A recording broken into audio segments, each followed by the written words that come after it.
இரவு நேரம் கடந்தும் ராஜாங்கம் வீட்டில் இருந்த பதட்டம் குறையவில்லை. தமிழ் செல்வி எதுவும் சொல்லாமல் வீட்டை விட்டு வெளியேறியது அனைவரையும் குழப்பத்தில் ஆழ்த்தியது. அவள் போனிலிருந்து செல்லப்பாண்டிக்கு போன் சென்றது இன்னும் பெரிய சந்தேகத்தை உருவாக்கியது. இந்த விஷயத்தை ஆழமாக யோசித்த காவ்யா, தமிழ் செல்வி இப்படிச் செய்வதில்லை என்று நிச்சயமாக உணர்ந்தாள். யாரோ அவளது போனை பயன்படுத்தியிருக்க வேண்டும் என்று முடிவு செய்து ஈஸ்வரியையே சந்தேகிக்கத் தொடங்கினாள். உண்மையை கண்டுபிடிக்க காவ்யா தனது கணவன் போஸிடம் பேசினாள். அவளது வலியுறுத்தலால் போஸ் தனது அம்மா ஈஸ்வரியிடம் பேச அவள் கோபத்தில் உண்மையை வெளிப்படுத்திவிட்டாள். சித்ரா மற்றும் ஐஸ்வர்யாவுடன் சேர்ந்து தமிழ் செல்வியின் போனை திருடி குரல் மாற்றி பேச வைத்தது அனைத்தும் வெளிச்சத்துக்கு வந்தது.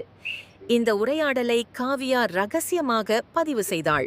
மறுநாள் அந்த பதிவு ராஜாங்கம் முன் ஒலிக்க வீடு முழுவதும் அதிர்ச்சி அடைந்தது. சேதும் தனது தவறை உணர்ந்து தமிழ் செல்வியிடம் மன்னிப்பு கேட்க சென்றான். ஆனால் அவள் எளிதில் மன்னிக்கவில்லை.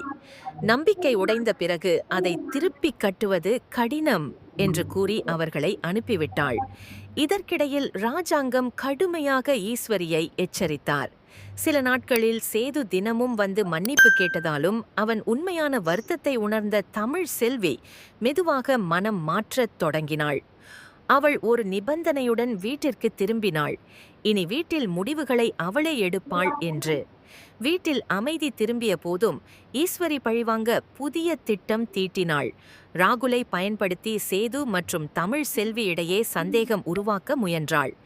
ஆனால் காவ்யா இதையும் கவனித்து உண்மையை மீண்டும் வெளிப்படுத்தினாள்.